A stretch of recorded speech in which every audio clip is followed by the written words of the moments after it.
오늘 우리 함께 은혜 받으실 하나님 말씀을 봅니다. 빌립보서 1장 20절부터 21절. 빌립보서 1장 20절부터 21절 319면입니다.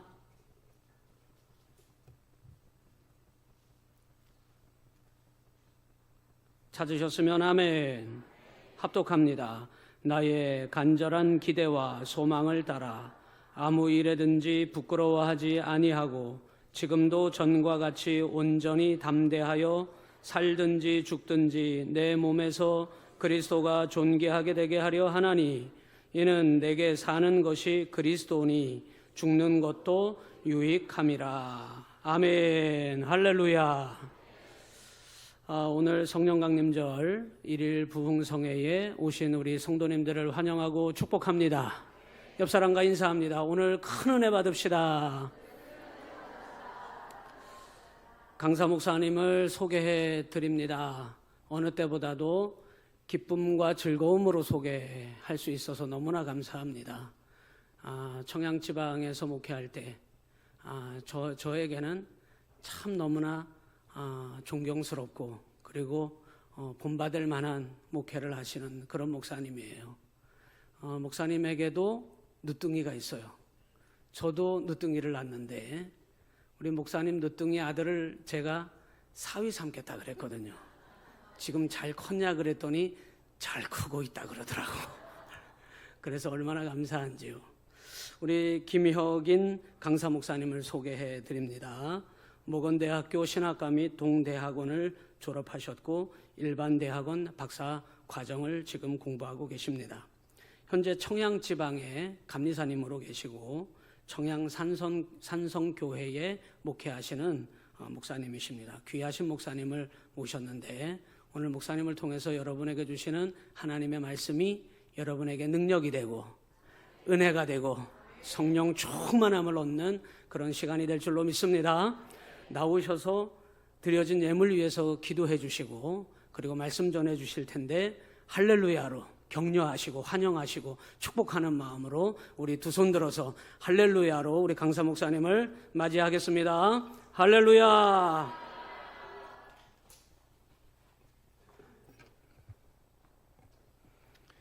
할렐루야. 네, 반갑습니다. 하나님께서 여러분을 축복해 주신 줄로 믿고 또 축복해 주실 줄로 믿습니다. 네, 드려진 예물을 위해서 잠깐 기도하겠습니다.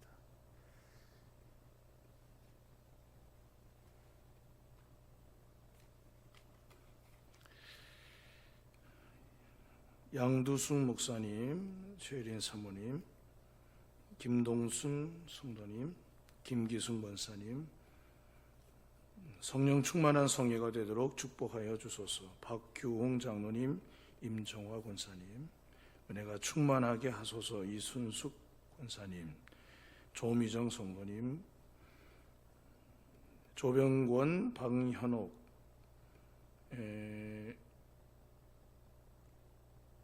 국흉기 날마다 성령 충만케 하소서. 황현옥 권사님, 박인자 권사님, 김순옥 권사님, 결단으로 하나님을 기쁘게 하소서. 황상순 성도님, 김동구 성도님, 유근영 성도님, 정윤희 집사님, 은혜 충만케 하소서. 신미혜 장로님, 무명으로 드리셨습니다. 김소희 집사님, 강신남 권사님 성회 감사합니다. 이성순 성도님, 김정혜 성도님, 네, 김영하 권사님 주님의 은혜 감사드립니다. 윤영자 권사님, 이상현 성도님, 이주형 성도님, 이주혜 성도님, 안창순 성도님, 성령의 불에 임하는 말씀을 사모합니다. 조한선, 안명숙 장로님 가정에서, 이병만, 강혜경 권사님 가정에서 가족들 구원받아 하나님을 예배하게 하소서. 백송현 성도님 무명으로 드리셨습니다. 무명으로 드리셨습니다. 네, 성령 충만, 은혜 충만한 시간 되게 하소서. 조봉례 권사님, 김민우, 김인실 장로님 가정에서 언제나 넉넉함으로 채워주시는 주님 감사합니다. 송석 성기조 권사님, 혹시 제가 이름을 잘 못 부르다 양해해 주시기 바랍니다. 네. 최은자 집사님 감사원금 감사합니다. 사랑합니다. 전영미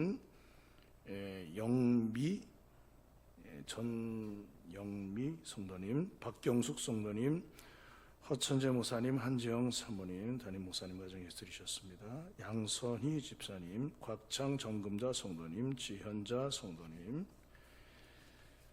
김윤주 권사님, 이미향 집사님, 송길 장로님, 박성일, 이필원 권사님 과정에서 무명으로 드리셨습니다.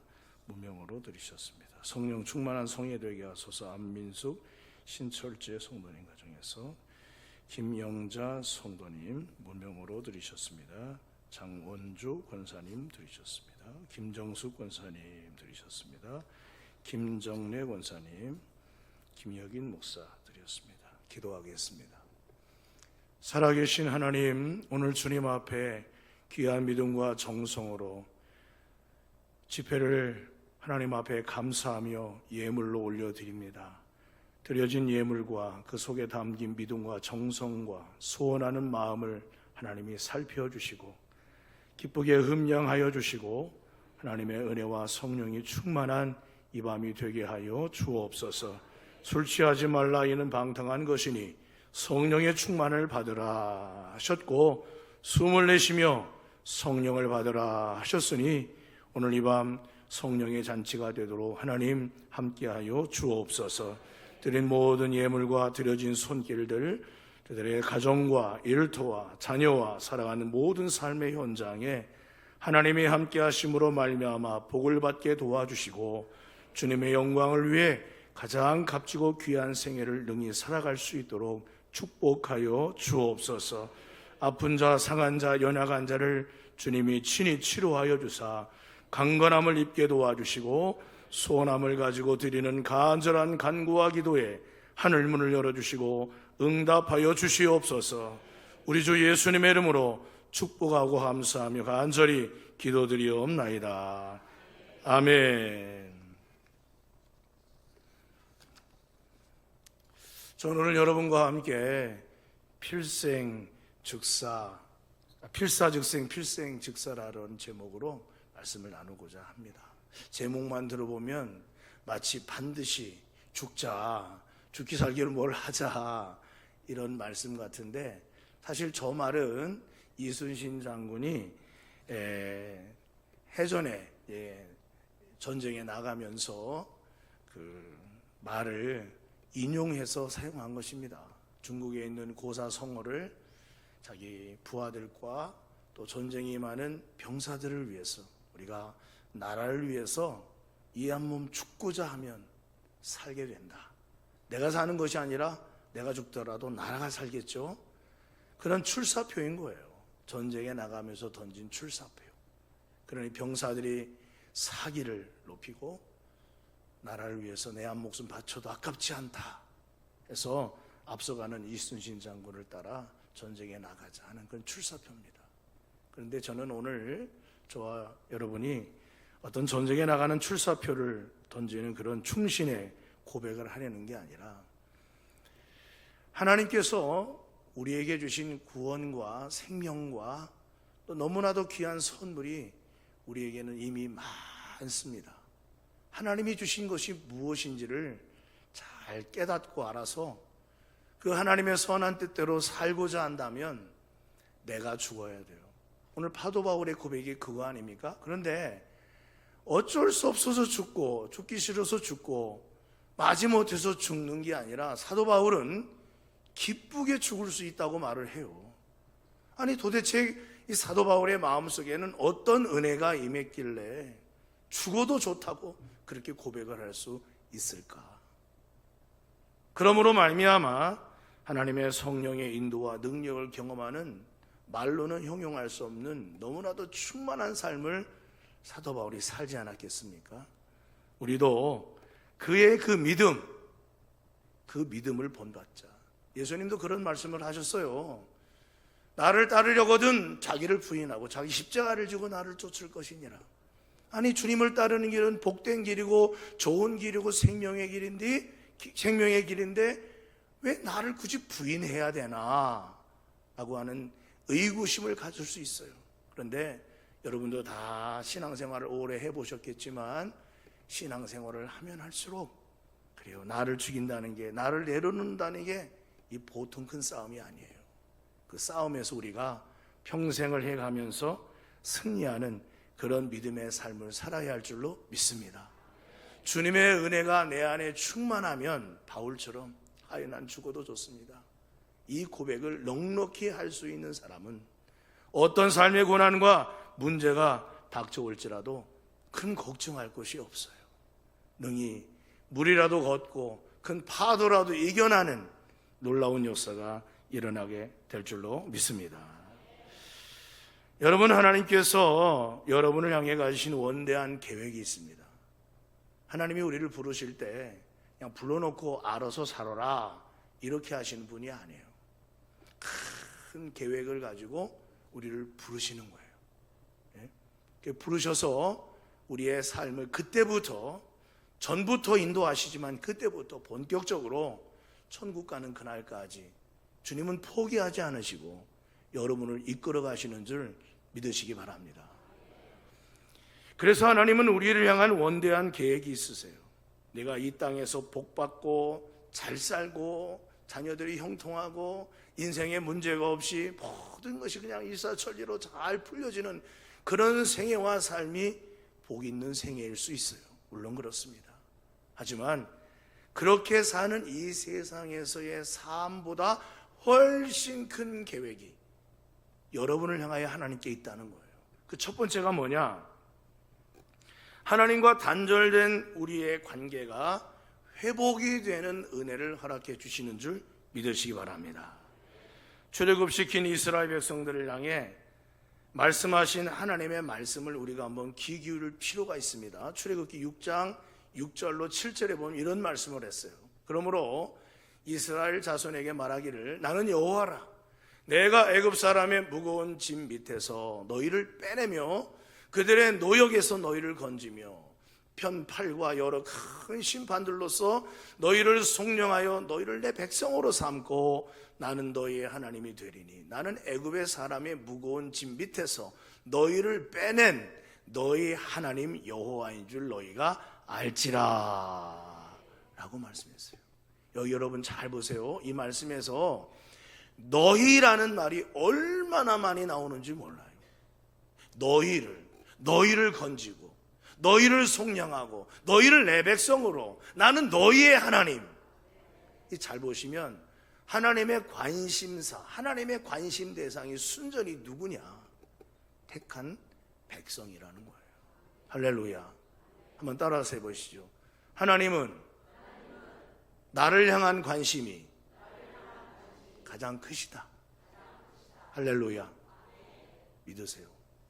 사람들은 나를 외면할 수도 있고 사람들과 비교해서 볼 때 나는 볼품 없을 수도 있어요.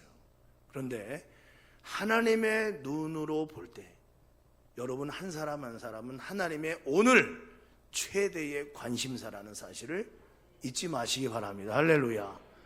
사실 출애굽한 이스라엘 백성들은 벌써 2000년, 4000년 전 사람들 아닙니까? 3500년 전 사람들 아니에요? 이 세상에 없는 사람들이에요. 그런데 그때 택하신 백성을 향하여 관심을 갖고 계신 하나님은 지금 살아계신 하나님이시요 우리가 믿는 하나님이니 그 하나님이 저와 여러분을 향하여 얼마나 관심이 많으시겠어요. 내가 너희를 택했다, 너를 택하여 불렀다, 내가 너의 하나님 되고 싶어서 불렀다. 지금 하나님이 이 출애굽기를 통하여 저와 여러분에게 이렇게 말씀하고 계시다 하는 사실인 것입니다. 이 귀하고 원대한 뜻을 모세를 통해 이스라엘 백성들에게 이 말씀을 가르쳐 주셨어요. 그런데 이스라엘 백성은 이 모세가 전한 말을 어떻게 했을까요? 받아들이지 않았습니다. 성경을 보면 출애굽기 6장 9절에 이렇게 말씀했어요.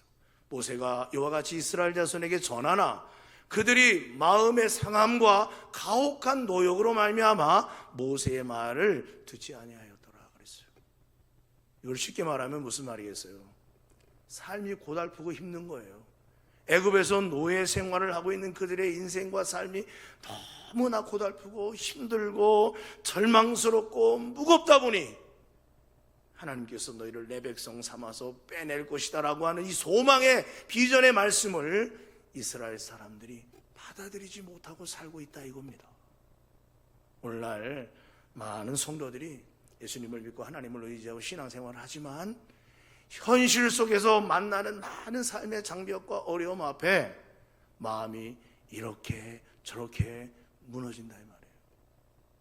믿는 사람도, 믿음이 좋다고 하는 사람도 어느 날 갑자기 시험에 들기도 하고 그 좋던 믿음이 부서지기도 하고 항상 깨어 기도하던 삶이 때로는 큰 인생의 언덕 앞에서 주저앉을 때가 있다 이 말이죠. 이스라엘 백성만 그랬겠어요? 우리도 마찬가지 아닙니까? 그런데 여러분, 하나님이 그렇다 그래서 애굽에서 노예 생활하는 이스라엘 백성들을 포기하셨나요? 너희가 내 말을 안 들으니 나도 너희 필요 없다 그리고 포기하셨나요? 아닙니다. 하나님은 모세를 보내 바로를 설득하고 바로가 설득이 안 되니 그 땅에 심판을 내려 징계를 보내시고 재앙을 내려 이스라엘 백성들을 움직이게 하고 애굽 제국을 움직이게 하고 바로를 움직이게 하셨어요. 할렐루야. 살아계신 하나님이세요. 오늘도 그 하나님이 여러분을 위해서 일하고 계심을 믿으시기 바랍니다. 두 번째로, 하나님은 우리를 첫 번째가 관계를 회복시켜 우리의 하나님이 되고 싶으셔서 우리를 부르셨다 이거예요. 구원입니다. 두 번째, 왜 우리를 구원하시고 우리를 택하셨을까? 한번 따라서 해보세요. 하나님의 형상으로 온전케 하기 위하여. 에베소서 4장 13절입니다. 우리 한번 다 같이 읽어볼까요? 시작.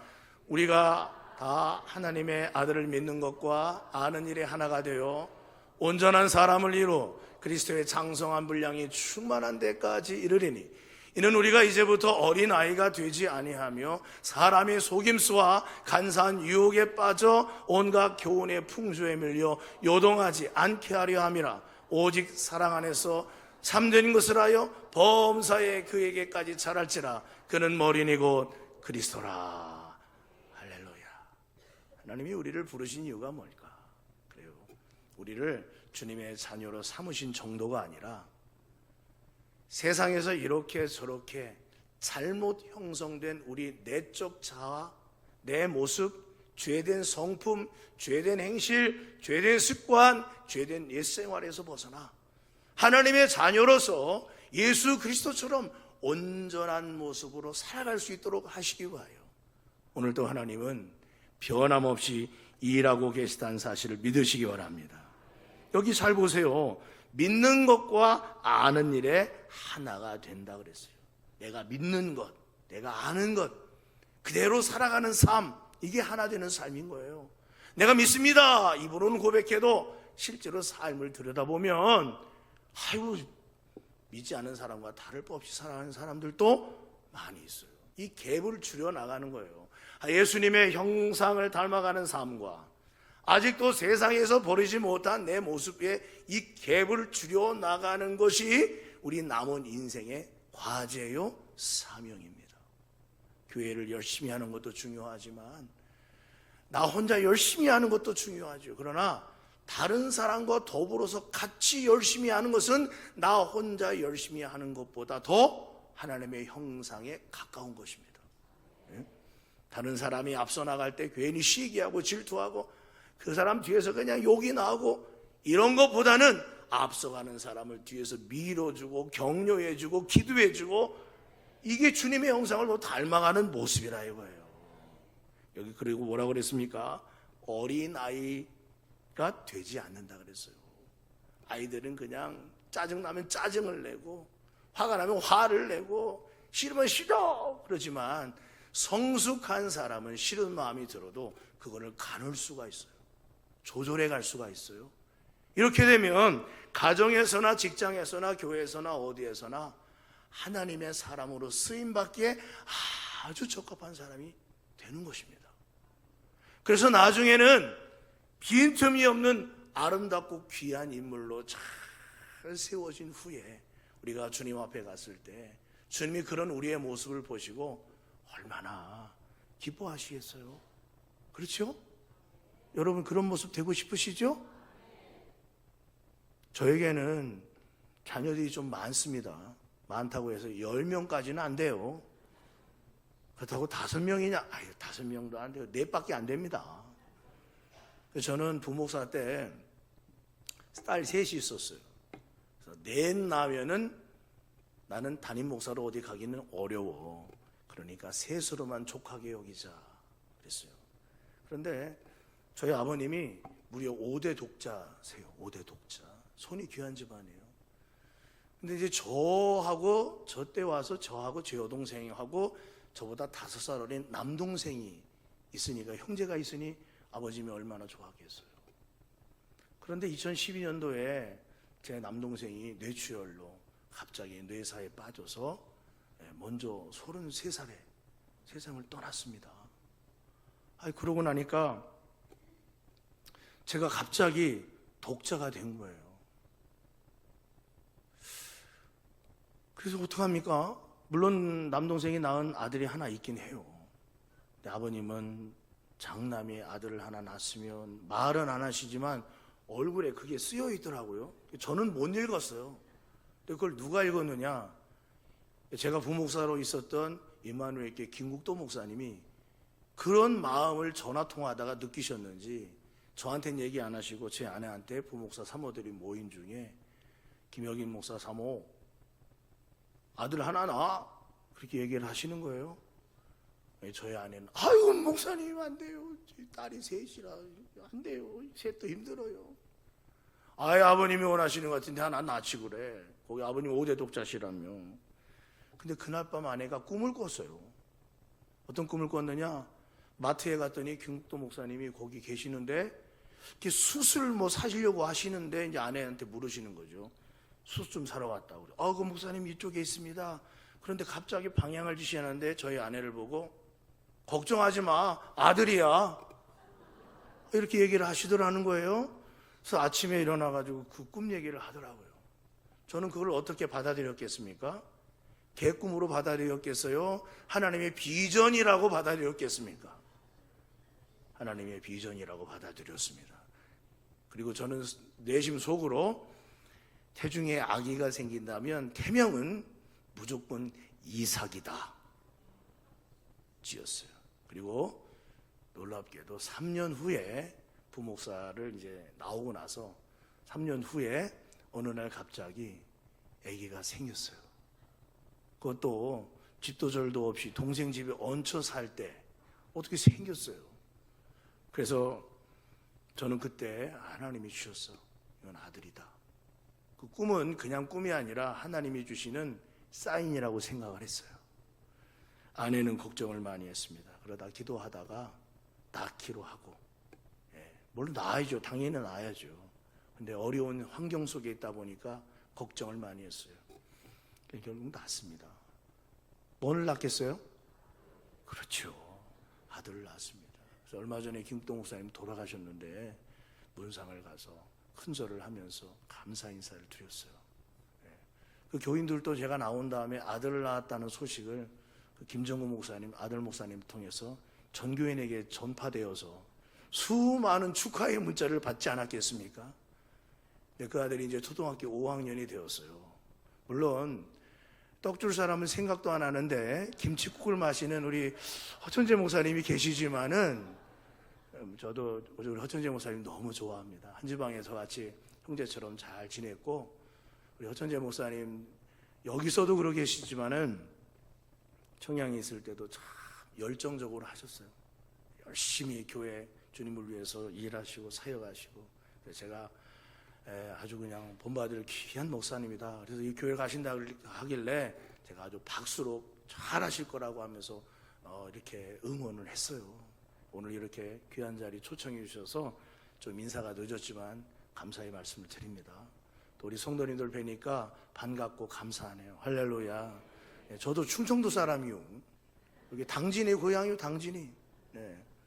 아버님은 이제 장로님으로 은퇴하셨고 지금도 열심히 새벽기도 하시면서 고3 때, 제 고3 때 시작한 새벽기도를 끊지 않으시고 교회에서도 제일 먼저 새벽에 나가 멀지만 기도하시는 아버지 어머님이세요. 그렇습니다. 여러분, 우리가 이 세상을 살아갈 때 하나님의 형상을 닮아간다는 건 하루아침에 되지 않아요. 제가 제 아들의 모습을 보면서 그냥 제 모습을 닮았다는 그 말만 들어도 흡족해요. 어버이날 쿠폰을 3개를 학교에서 만들어 갖고 왔더라고요. 다 가짜 쿠폰이죠. 거기에 뭐가 있냐면은 기쁨조 되어드립니다. 무엇이든지 원하면 노래든 춤이든 바로 보여드립니다. 쿠폰을 주는 거예요. 할렐루야. 또 아버지 갖고 싶은 것이 무엇인지 말만 하세요. 말만이라는 말이 아주 도장이 시켰어요. 말만 하래. 그래서 야, 오진아 너면 됐다. 그러고 심부름 하루에 한 가지 일주일 동안 해드립니다. 심부름. 근데 제 아들의 꿈이 뭐냐? 목사가 되고 싶다고 하더라고요. 목사가. 그래서 야, 목회가 어려운데 어려운 길 가지 마라. 근데 왜 목사가 되려고 하느냐? 성도님들한테 하나님의 말씀을 전해주는 게 자기는 제일 귀하게 보이더라. 그렇게 얘기를 해주는데 제 마음이 어떻겠어요? 감동입니다. 감동이에요. 자녀가 이렇게 아름답게 살아가고자 하는 그 아름다운 모습을 보여줄 때 부모로서 얼마나 흡족한지 몰라요. 하나님이 여러분을 보실 때도 그러실 줄로 믿습니다. 웬만한 어려움이 와도 그냥 주저앉지 않고 하나님께 기도하자. 기도하고 하나님 부르짖고, 무슨 문제가 있으면 목사님을 모셔서 예배드리면서 하나님 방법으로 해결하려고 하고, 그냥 하나님 바지끄레기 있으면 바지끄레기 놓고 잡고 놓지 않으려고 매달릴 때 하나님 그걸 제일 기뻐하시는 거예요. 성령으로 산다는 건 불받고 뜨겁다라고 하는 것은 그 한순간이에요. 그 뜨거움을 잘 유지해 가는 건 그게 바로 하나님의 능력인 줄로 믿습니다. 믿음도 자라고 지혜도 자라고 그러면서 인격도 온전해지면 예수님처럼 완전한 모습으로 변화되어 가는 것, 이것도 구원인 거예요. 구원이 차만 올라타면 구원이 아니라, 그래서 우리 존 웨슬리는 우리의 구원을 선행적 은총, 그 다음에 의롭다는 칭의, 그 다음에 주님의 형상으로 닮아가는 성화, 그 다음에 영원한 나라에서 주님과 함께 영생을 누리는 영화의 단계로 설명했어요. 이걸 다 합쳐서 구원이라고 말하는 것이라고 우리 감리교를 창시한 요한 웨슬레도 그렇게 말을 했습니다. 우리의 힘으로는 이렇게 하나님 뜻대로 살 수 없기 때문에 하나님께서 예수 그리스도를 통하여 우리에게 보내주시는 분이 계신데, 그분이 누구냐? 바로 성령이신 것입니다.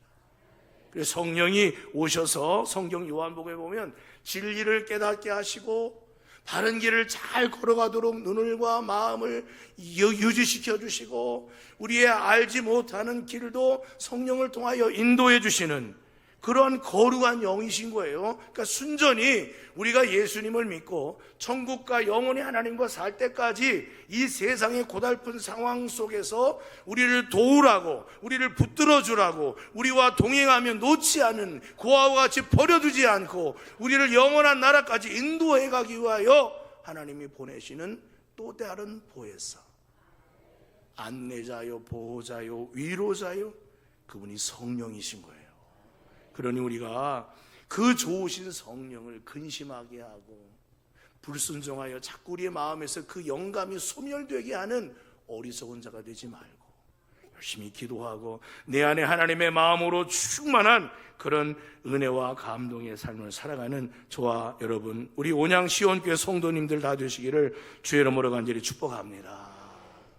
사도 바울은 처음에 교회를 죽이던 사람이었어요. 성경에 보니까 교회를 잔멸시킨다는 말을 합니다. 잔멸이라는 게 뭐예요? 남김없이 전부 멸절시키고자 하는 것을 말하는 거예요. 그래서 그는 저 멀리 이스라엘 영토가 아닌 다메섹에 있는 교회를 핍박하기 위하여 대제사장으로부터 허락을 받았어요. 증서를 받아 사람들을 데리고 다메섹으로 가는 겁니다. 이 예수쟁이들 내 손에 잡히게만 해봐라. 남김없이 감옥에 쳐넣으리라. 그래서 사도행전 9장 1절에 보니까 이렇게 말했습니다. 사울이 주의 제자들에 대하여 여전히 위협과 살기가 등등하다. 이러면 살기가 등등하다는 게 뭐예요? 죽이고자 하는 마음을 품고 지금 그 목적을 가지고 지금 움직이고 있는 사람이 누구냐? 사울입니다. 심지어 이 사람은 어떤 사람인가?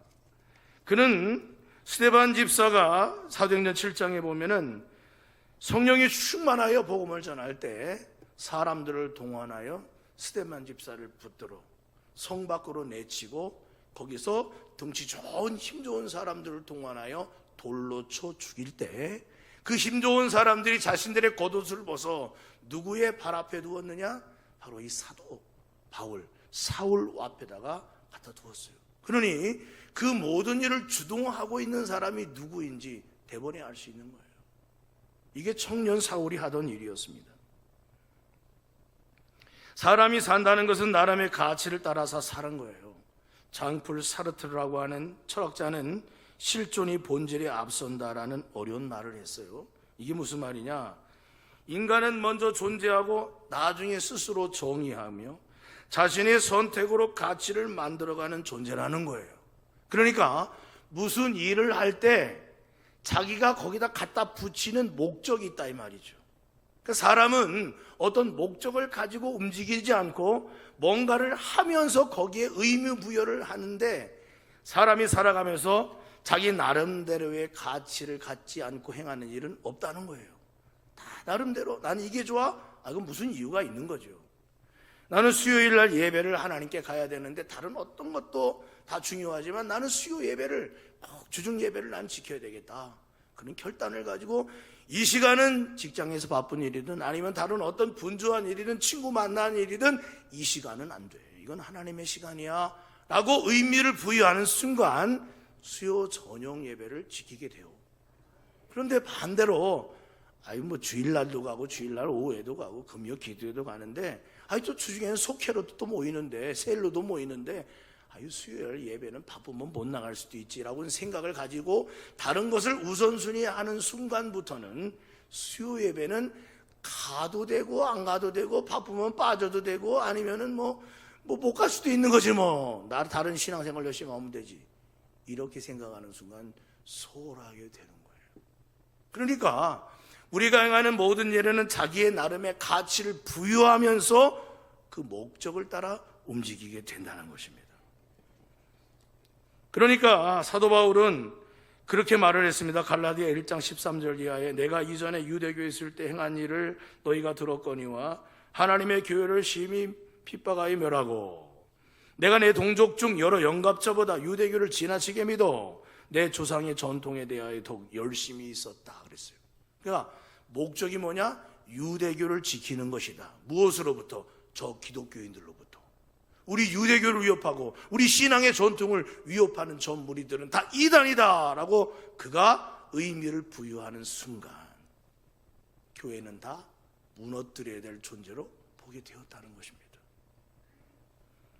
그는 빌립보서 3장 5절 7절에 보면 나는 8일 만에 할례를 받고 이스라엘 족속이요 베냐민 지파요 히브리인 중에 히브리인이요 율법으로는 바리새인이요 열심으로는 교회를 핍박하고 율법의 의로는 흠이 없는 자라.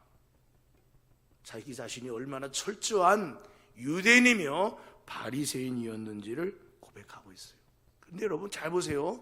그랬던 그가 뭐라고 말을 하느냐? 그러나 무엇이든지 내게 유익하던 것을 내가 그리스도를 위하여 다 해로 여길 뿐더러 8절에 보니까 모든 것을 해로 여기면 내 주 그리스도 예수를 아는 지식이 가장 고상하기 때문이라. 예수님이 최고야. 내가 살아가는 인생에 있어 예수님이 최고야. 주님은 나에게 있어 그런 분이야. 전에는 핍박의 대상이었어요. 아주 썩어 없어졌으면 좋을 이단이었습니다. 예수님을 만나는 순간 인생이 바뀌는 거예요.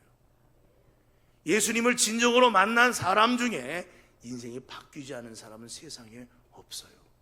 사도 바울은 교회를 죽이려던 사람이에요. 스데반을 죽인 사람입니다. 내가 예수를 만나니 예수님이 가장 고귀한 가치라고 생각하고 주님을 위해 자신의 모든 것을 다 버릴 수 있다라고 고백하고 있어요. 할렐루야. 여러분, 예수님이 도대체 나에게는 얼마만큼의 내 삶의 비중을 갖고 계신 분일까? 정말 나의 목숨을 드려도 아깝지 않은 분이라고 나는 생각하고 있나? 그래서 바울은 오늘 우리가 아는 말씀에서도 그렇게 고백을 한 거예요. 내게 사는 것이 그리스도니 죽는 것도 유익함이라. 그렇게 고백했습니다. 내가 사는 것이 주님이시기 때문에 죽어도 좋다. 놀라운 고백인데 우리 온양 시온교회 성도 여러분 안에도 이러한 은혜가 충만하시기를 주의 이름으로 간절히 축복합니다.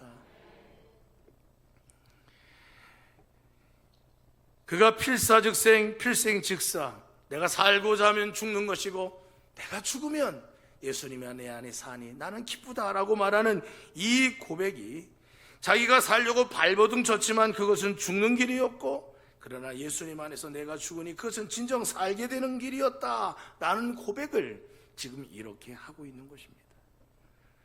죽고 사는 문제가 아니라 예수님 안에서 내가 있느냐 없느냐 그 문제가 중요하다는 사실이에요. 그게 예수님 안에서 발견하는 것이 두 가지예요. 첫 번째가 뭐냐? 하나님의 무한하신 사랑입니다. 하나님의 무한하신 사랑을 발견했어요. 빌립보서 2장에 나오는 그리스도 예수의 마음, 바로 그것입니다. 2장에 보면 6절부터 7절 쭉 내용에 보면 이런 단어가 여기에 기록이 되어 있습니다. 뭐라고 했냐? 6절에 보니까 내려놓다, 다 내려놓았다. 7절에 보니까 하나님께서 모든 걸 비우셨다. 그리고 자기를 낮추셨다. 그 다음에 8절에 보니까 복종하시고 죽으셨다라고 했어요. 누가? 하나님의 아들이 세상에 오셔서 다 내려놓고 비우시고 낮추시고 하나님께 복종하시고 죽기까지 하셨다 이거죠. 누구를 위해서 그렇게 하셨느냐? 죄인인 나를 위해서 그렇게 하셨다 이거예요. 의롭고 깨끗한 내가 아니라 더럽고 추악한 나를 위하여 죄 없으신 주님이 그렇게 죽으셨다는 거예요. 지난번에 유튜브 보니까 우리나라에 유명한 그 가수가 있죠? BTS라고. 여기는 못 들어보셨나 보네요.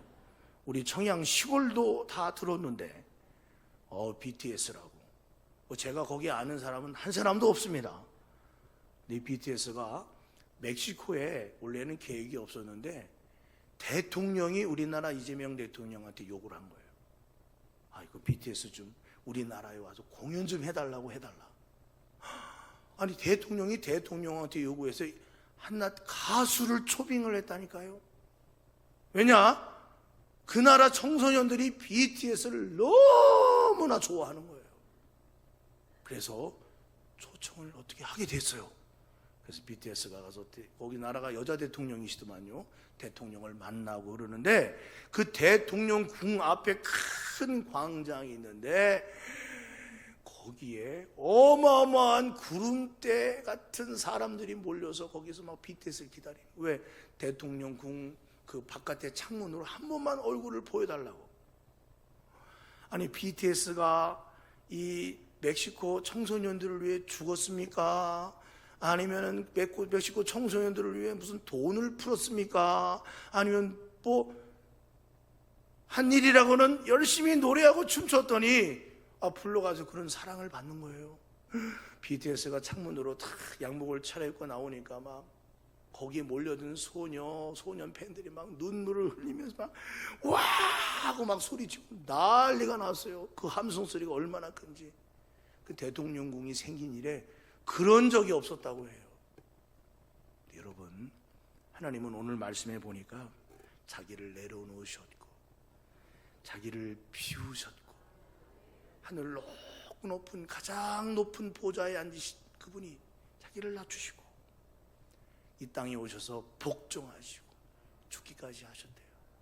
왜 그러셨을까요? 네? 사랑하니까요. 사랑이라는 것을 말로만 표현하신 것이 아니라 자기를 버리는 모습을 통해서 우리에게 그 사랑을 보여주신 거예요. 할렐루야. 우리가 그 사랑을 발견해야 합니다. 만나야 돼요. 성령을 받으면 그 사랑이 나한테 전달이 돼. 성령은 하나님의 깊은 마음까지도 다 통찰하신 분이라 했으니 그 마음이 어떠신지 성령은 품고 갖고 계셔요. 내가 성령이 내 안에 오시면 그냥 불바다 뜨거운 것이 아니라 하나님의 그 사랑 앞에 내 모든 것들이 다 녹아지는 거예요. 내 교만도 녹아지고 자존심도 녹아지고 내가 높아졌던 내 모습도 녹아지고 다 녹아지는 것입니다. 바울이 그래서 죽어도 좋다고 하는 거예요. 내가 이전에 소중하게 여기던 것들은 다 배설물처럼 버릴 수 있다라고 단언하는 이유는 그 사랑에 녹아졌기 때문인 줄로 믿습니다. 두 번째, 바울이 예수님 안에서 발견한 것이 있어요. 그게 뭐냐? 내가 죄인이라는 사실을 발견했어요. 뭐라고 형용할 수 없는 큰 죄인이라는 것을 발견했습니다. 저는 고등학교 2학년 때 여름 수련회를 갔어요. 여름 수련회를. 지금도 기억하는데 저희 때만 해도 기도원으로 청소년들이 수련회를 갔습니다. 그래서 낮집회에 참여를 했습니다. 지금도 기억나는데 침례교 목사님이 어느 목사님이 오셔서 말씀을 다 전해주시는데 오후에 집회를 하니까 이게 땀나고 덥고 힘들잖아요. 사람들은 옆에 다닥다닥 붙어있지. 계속 밖에 나가서 물놀이를 했으면 더 좋은 선택이었을 텐데 여기까지 와서 이 무슨 고생이냐. 땀나고 그냥 옆에 사람은 힘들고.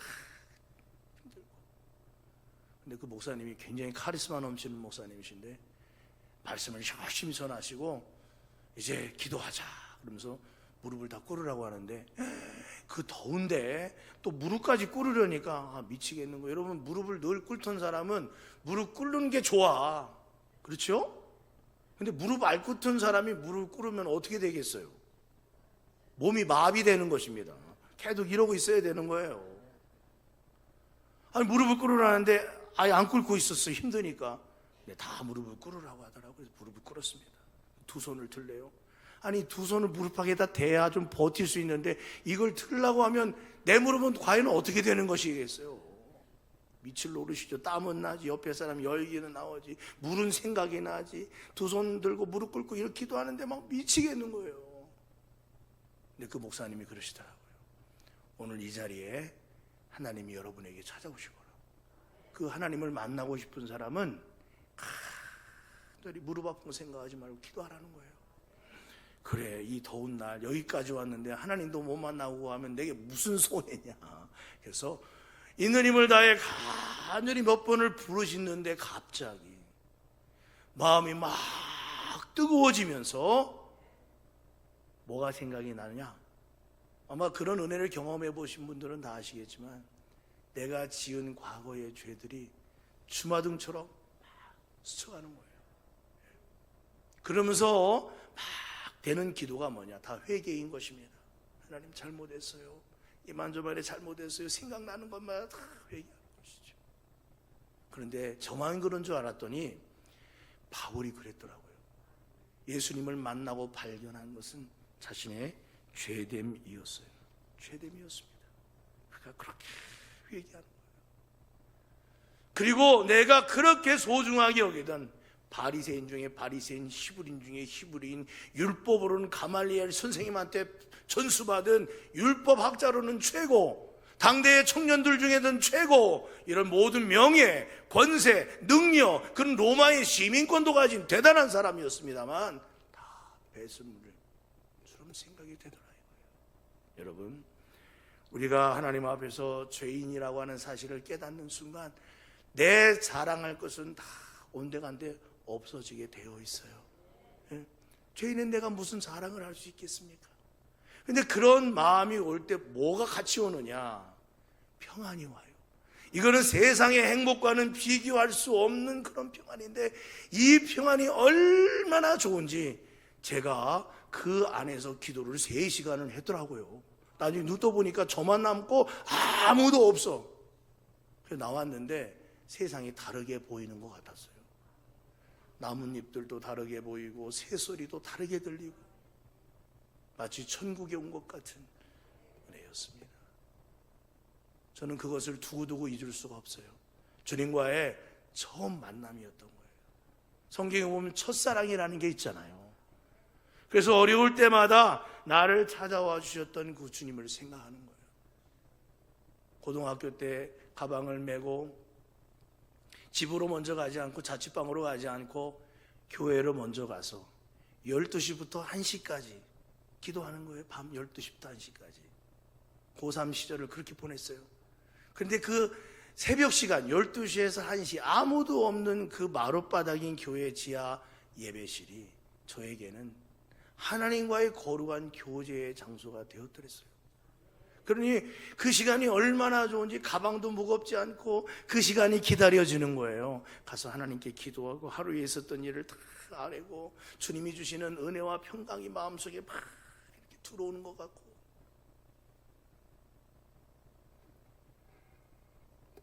하나님은 이렇게 바울을 변화시키셔서 성령의 사람으로 쓰신 줄로 믿습니다.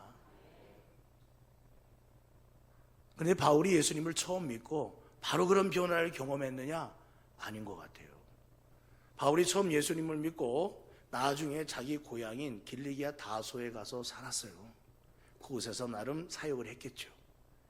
그런데 바나바라고 하는 위로자가 안디옥 교회에 세워진 이후로 바나바가 길리기아 다소에서 나름대로 귀한 사역을 감당하고 있는 바울에 대한 소식을 들었어요.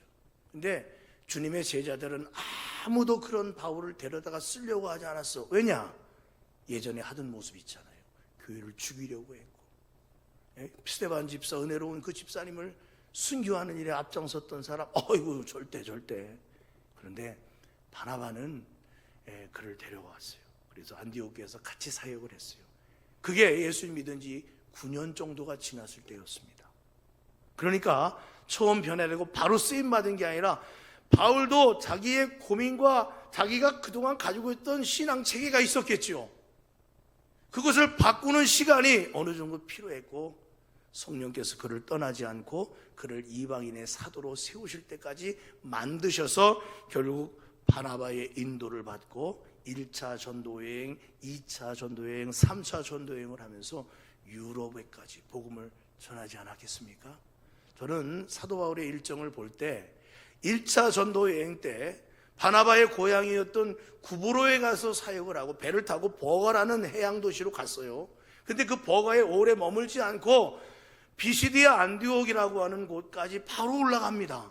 근데 사실 지형상으로 보면 비시디아 안디옥이라고 하는 곳은 지금도 터키에 그게 있습니다만은 타우루스 산맥을 넘어가야 돼요. 고산지대를 넘어가야 돼. 근데 많은 신학자들이 말하기를 버가에 도착했을 때 사도 바울의 몸 상태가 질병에 걸린 상태였다고 그렇게 이야기를 합니다. 그래서 쉬지 않고 바로 올라가는데, 그런 경우에는 여러 가지 고증을 통해 말라리아에 걸렸을 확률이 높다 그래요. 그래서 말라리아는 그 저지대와 온도가 뜨거운 곳을 빨리 벗어나 고산지대로 가야 그나마 나올 수 있는 병이라 어쩔 수 없이 고산지대로 가야만 했어요. 심지어 버가에 도착했을 때 그의 수종을 다 들던 마가라고 하는 요한이 사역을 버리고 예루살렘으로 도망가 버렸습니다. 여러 가지 여건상 어려웠음에도 불구하고 사도 바울은 오직 예수 그리스도 한 분을 바라보고 타우루스 산맥을 넘어 몸이 고열이 나고 자기 몸종 수종을 들던 사람은 사라진 상태였음에도 불구하고 그 어려운 몸을 이끌고 피시디아, 안디옥, 갈라디아로 가서 그리스도의 말씀을 전하는 이 바울의 모습을 우리가 생각해 볼 수 있어요. 사랑하는 성도 여러분, 도대체 무엇이 그를 그렇게 바꿔놓았을까요?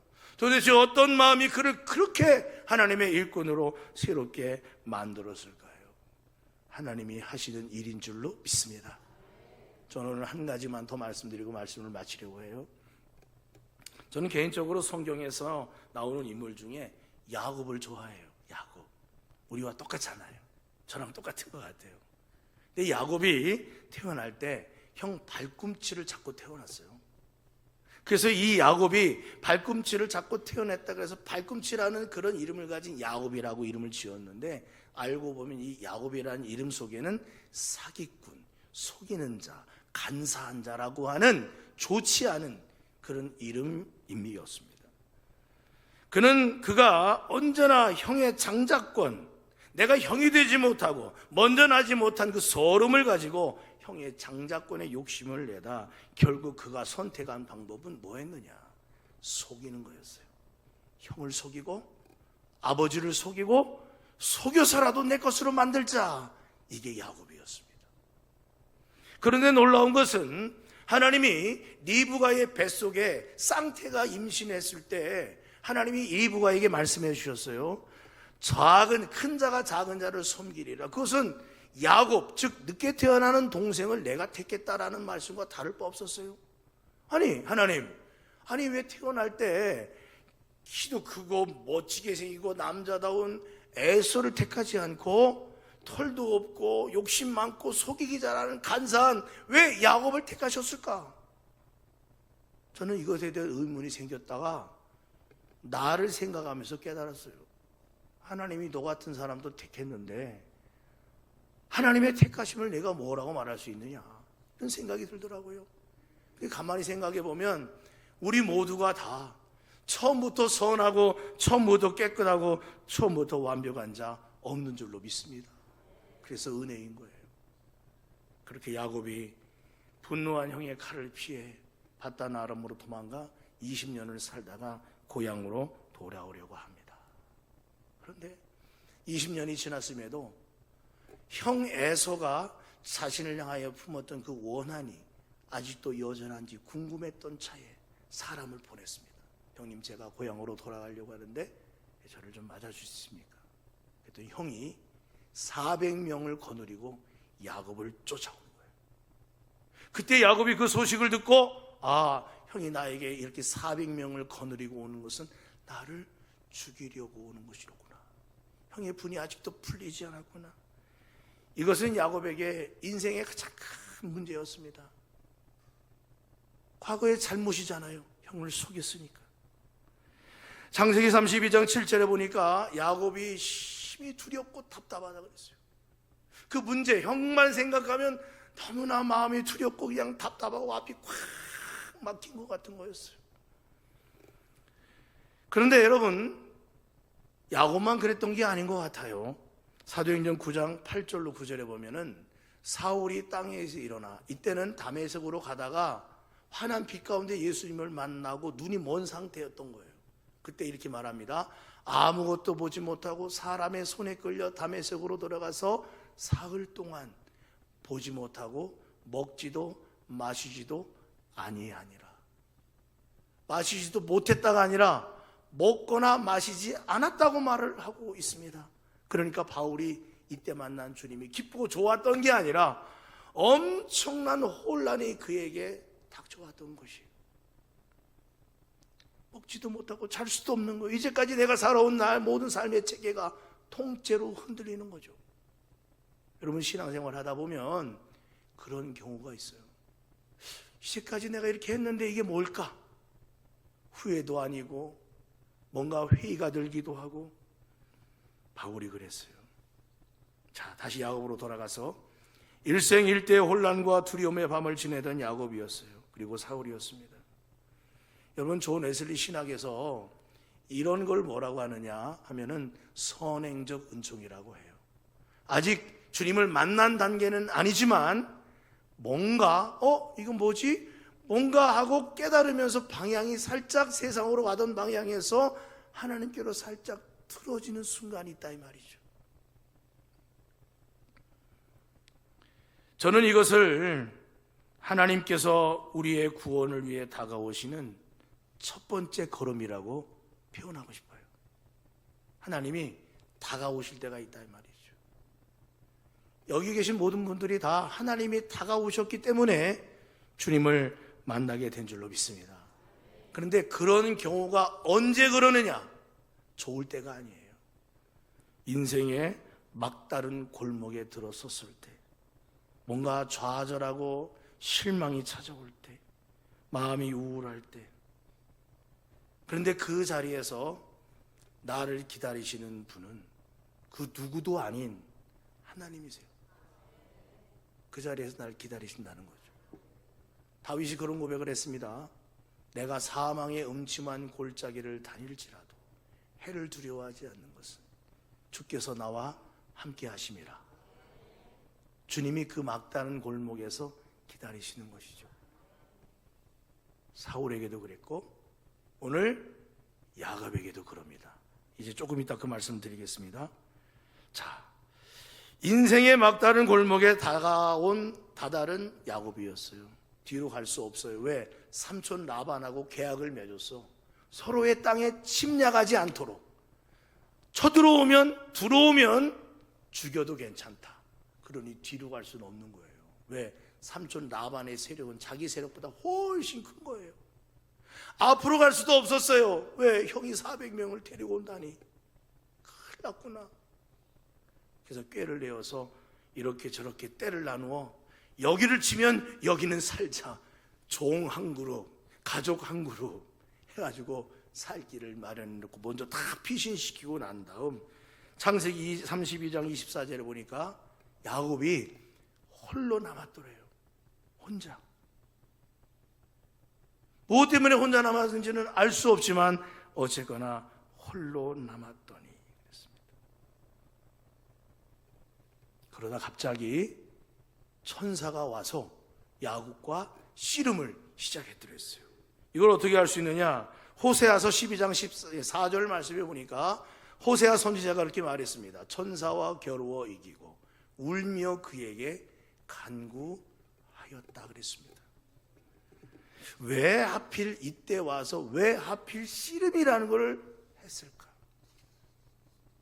빌립보서 2장에 보면은 하나님께서 우리에게 오시는 방법을 이렇게 설명을 했습니다. 뭐라고 했느냐? 한번 다 같이 읽어볼까요? 시작. 사람의 모양으로 나타나사 자기를 낮추시고. 왜 하필 사람의 모양일까? 우리의 모습으로 오셨다 이거예요. 하나님은 때로는 뭐 환상도 볼 수 있고 때로는 뭐 하나님이 하시고자 하면 뭘 못 볼까요? 그런데 하나님은 우리의 일상의 삶 속에서 역사하시는 분이라는 사실을 믿으시기 바랍니다. 야곱은 일생 동안 씨름을 해온 사람이에요. 형하고도 씨름하고 아버지하고도 씨름하고 삼촌 라반하고도 씨름하는 인생 자체가 씨름인 거예요. 네가 이기나 내가 이기나 해보자. 그래서 하나님이 야곱을 막다른 인생길에서 만나는 방법으로 선택하신 방법이 씨름이었습니다. 그래서 씨름을 시작했어요. 야곱도 갑자기 씨름이 시작된 거예요. 그래서 창세기 32장 24절에 보니까 날이 새도록 야곱과 씨름했다라고 했습니다. 저는 이 말씀을 보면서 이상하더라고요. 아니 하나님이신데 씨름하면은 탁 하면 넘어갈 거 아니에요? 야곱은 무슨 씨름꾼도 아니고. 여러분 우리 씨름 지금도 하나요? 저도 씨름 왕년에 좀 했습니다. 군대에서 씨름해서 져본 적은 없어요. 안 믿으시는가 본데 그렇다고 치죠. 그리고 씨름을 하는데 하나님이 씨름을 하는데 아니 야곱은 그 게임이 되겠습니까? 보통 비슷한 선수끼리 씨름을 해도 적어도 몇십 초 안에는 결정이 나는 법인데 여기 말씀해 보니까 날이 새도록 씨름을 했다는 것입니다. 그러니까 이것을 보면은 무엇을 우리가 생각해 볼 수 있겠어요? 야곱이 좀처럼 자기를 굽히지 않는 거예요. 이건 그냥 몸 대 몸의 씨름이 아닌 거예요. 인생을 건 씨름인데 야곱이 자신을 정말 좀처럼 굽히지 않는 것이죠. 하나님은 어쩌면 지금도 우리와 씨름을 하고 계신지 몰라요. 여기나 내가 오늘 또 너의 생을 내가 이끌어 줄게. 너의 자존심 좀 내려놓고 내 고집도 좀 내려놓고 내 말을 따라주면 안 되겠니? 내가 너의 삶을 가장 복되게 해주고 싶어. 그런데도 불구하고 하나님 저 나름대로 다 계획이 있어요. 저도 정말 한 건 한다 이 말이에요. 저도 나름대로 다 생각이 있고 그렇지. 아유 하나님 뭐 그걸 꼭 그렇게 해야 됩니까? 표현은 하나님께 이렇게 안 해도 우리 속에서 구부어지지 아니하는 고집들이 있다 이 말이죠. 목사님 그거 꼭 그렇게 해야 됩니까? 이렇게 해도 되잖아요. 그래서 하나님께서 야곱이 자신을 굽힐 때까지 계속해서 씨름을 이어가고 있는 것이죠. 25절에 보면 자기가 야곱을 이기지 못함을 보고 그가 야곱의 허벅지 관절을 치매 야곱의 허벅지 관절이 그 사람과 씨름할 때 어긋났더라 그랬습니다. 여러분, 치셨다는 말은 히브리 말로 나가라는 말인데 이것은 뭐 때렸다는 말이 아니라 만지셨다는 말이에요. 터치. 만지기만 했는데도 야곱의 이 고관절이 위골되어 버렸어요. 부러진 것은 아니지만 나갔어요. 여러분, 고관절 나가면 사람이 못 걷습니다. 서 있지도 못해요. 그런데 왜 이제서 하나님이 치셨을까요? 꺾지 않는 야곱을 꺾이도록 하나님이 하신 것이죠. 어쩌면 야곱의 그 고관절은 사람이 가진 몸의 관절 중에 가장 큰 관절이에요. 그 관절이 어긋나니 야곱은 서 있지도 못하고 다리를 절어야만 했습니다. 그런데 야곱이 놀랍게도 그 천사를 놓지 않는 거예요. 여기서부터가 중요해요. 천사를 놓지 않는 것입니다. 왜 놓지 않았을까요? 여기부터는 이제 진짜 자기를 다 버리는 거예요. 저에게는 당신밖에 없어요. 하나님이 저를 붙들어 주지 않으면 저와 제 가족은 형 에서의 손에 다 죽습니다. 하나님 이 자리에서 나를 축복해 주셔야 합니다. 하나님 나를 버리시면 안 돼요. 내 인생은 이제 하나님밖에 없어요. 그 고백을 위골되고 나서 설 수조차 없는 야곱이 천사를 붙들고 늘어지면서 하고 있는 말인 것입니다. 내게 축복하지 아니하시면 갈 수 없습니다. 이것은 고집이 아니라 간절한 사모함이었다는 것입니다. 사랑하는 성도 여러분, 우리가 하나님을 전심으로 붙잡고자 할 때가 언제일까요? 내 힘이 충만할 때, 내 전략과 내 방식이 탁월할 때일까요? 아닙니다. 내 가장 소중한 어떤 것이 어긋나 버릴 때, 내 힘으로 한 발자국도 나아갈 수 없을 때 비로소 우리는 하나님만 바라보고 붙들게 되는 것입니다. 내가 그리스도를 위하여 약한 것들과 능욕과 궁핍과 박해와 곤고를 기뻐하노니. 왜 바울이 기뻐한다고 했느냐? 내가 약한 그때가 가장 강함이라 그랬어요. 내가 약해지니 하나님만 붙들게 되더라는 것입니다. 마지막으로 이제 천사가 야곱에게 묻는 거예요. 내 이름이 무엇이냐? 이것은 몰라서 묻는 게 아니에요. 너 자신을 알아야 된다.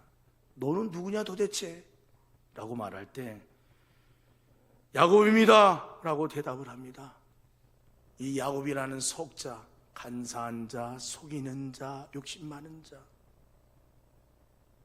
나는 속이는 자였고 속이면서 살아왔어요. 제가 그런 사람입니다. 그렇게 고백하는 것이죠. 프랑스의 철학자인 파스칼이 그런 말을 했습니다. 팡세에서 하나님을 아는 것은 자기 자신의 비참함을 아는 것 없이는 불가능하다. 자기 비참함을 아는 것은 하나님을 아는 것 없이는 절망에 불과하다. 그러나 예수 그리스도를 아는 것은 그 중간에 서 있다. 왜냐하면 그 안에서 우리는 하나님도 발견하고 우리의 비참함도 발견하기 때문이다. 사도 바울의 고백과 똑같지 않습니까? 야곱의 고백과 똑같지 않습니까? 저는 주님 속이는 자였습니다. 야곱에게 하나님은 이름을 바꿔주셨어요. 하나님과 겨루 이긴 자라는 굉장히 명예로운 축복의 이름으로 그의 이름을 이스라엘이라고 바꿔주신 줄로 믿습니다. 야곱은 하나님을 다시 만났어요. 그리고 하나님의 은혜 가운데 사는 복된 삶을 살게 되었습니다. 이후로도 실수도 여러 번 있었지만 결국 그는 애굽으로 내려가게 되었고 평안하게 여생을 맞이하며 하나님 품에 안게 된 줄로 믿습니다. 사랑하는 성도 여러분, 제가 청양에 있기 전에 저 금오도라고 하는 여수의 앞바다 섬에서 목회를 했었어요. 처음에 그 교회를 갔을 때 전임 목사님이 쫓기다시피 그렇게 이 목회지를 이동해야 했습니다. 저는 마음이 불편해서 목사님이 그런 식으로 나가신다면 저는 목사님의 자리를 뺏는 것처럼 가지는 않겠습니다. 그랬어요. 그랬더니 아닙니다. 저는 다른 계획이 있어서 그렇게 합니다. 하고 해서 제가 교회를 들어갔어요. 그 교회 유명한 권사님이 한 분 계셨어요. 지방 목사님이 저한테 얘기해 주길, 야, 그 무슨 교회 권사님 조심해. 그분 목사 내쫓는 권사야. 이렇게 얘기를 하더라고요. 그래서 저 처음에 그 권사님 얼굴 보니까 눈이 그냥 매섭고 키도 크고 손도 크고 한 번 뭐 하면 어떻게 하실 것 같은, 그래 선입견인지 몰라도 무서웠어요. 근데 어느 날 그런 생각을 들었어요. 기도하다가 다른 사람의 말을 듣고 생각하지 말고 내가 그분을 잘 경험해 보면서 그분을 실제로 보자. 그래서 이렇게 봤더니 이분이 그 교회를 개척하신 개척 멤버인데 교회에 대한 책임감이 굉장히 크신 거예요. 그래서 재정을 본인이 쥐고 놓지 않으시고, 목사가 이렇게 하자 해도 마음대로 안 해주시는 거예요. 그래서 제가 어떻게 하면 좋을까 하다가 그거를 교회를 향한 그분의 책임감과 사랑이라고 인정해 주자 해서 그렇게 했습니다. 그리고 어디 갔다 오면은 항상 전화드리고 이렇게 했어요. 지방에서는 교회 목사 쫓아내는 권사라고 소문이 나 있었지만 저는 그분을 위해서 늘 기도하면서 보았더니 교회에서 세울 만한 장로감이라고 생각이 되었습니다. 그래서 장로로 세웠는데 2년 동안은 고사하고 안 받겠다고 하더라고요. 저는 자격이 없다고. 결국 세웠어요. 그 지방에 가서 장로 그 자격위원들, 과정고시위원들하고 하다가 어느 날 자격위원장 되시는 그 교회 목사님이 전화가 왔어요. 김 목사님, 아니 거기 있던 그 장로님, 그 이번에 장로 보낸 그 권사님 있잖아요. 예. 아니 막 울면서 막 회개하던데 그러더라고요. 자격위원회 모였는데 울면서 얘기를 하더라는 거예요. 목사님 왜 울리셨냐고 우리 권사님을. 그랬더니 그게 아니라 앞으로 목사님 목회에 도움이 되도록 열심히 하셔야 될 텐데 이 장로로서 어떻게 하실 건지 좀 소견 좀 얘기해 달라 그랬더니 그 장로님이 그 자리에서 이렇게 말한 거예요. 우리 목사님 서울에 부모 계시다가 저 남쪽도 남쪽인 섬에 와서 월급도 제대로 사례비도 못 받고 교회를 위해서 열심히 일하셔야 돼 하면서 이렇게 우시는 거예요. 자기가 도와드리지도 못하고 협력도 못하고 그랬다면서. 그러면서 이 목사님이 목사를 오면 족족 내쫓던 권사가 어떻게 이렇게 바뀌었는지 비결을 좀 가르쳐 달라고 저한테 전화를 하신 거예요. 제가 그래서 그랬어요. 목사님, 제가 무슨 비결이 있겠습니까? 제가 한 것도 아니고 하나님이 하셨겠죠. 성령님이 하시는 것이죠. 그분이 그 이후로 목요일만 되면 저녁에 배구를 하시는 거예요. 배구 선수거든요. 그러면 금요일 날은 새벽 예배를 안 나오시오. 피곤해서 안 나오시느냐? 아니에요. 배구하고 나서 뭘 하시겠어요? 술 한 잔씩 하시는 거죠. 권사님이 술 한 잔씩 하시고 저녁 되면 노래하면서 우리 교회 위쪽이 집인데 막 하면서 먹으면서 노래 올라가시는 거예요. 오늘 그날이로구나 생각을 하죠. 그러면 이제 금요일 내일은 새벽 예배 안 나오시겠구나. 또 안 나오시는 게 은혜롭기도 하지. 왜냐하면 술 냄새 풀풀 풍기면서 새벽에 나오면 또 성도님의 은혜가 안 되죠. 근데 하나님이 그분을 그렇게 만지시고 변화시키시더라고요. 네?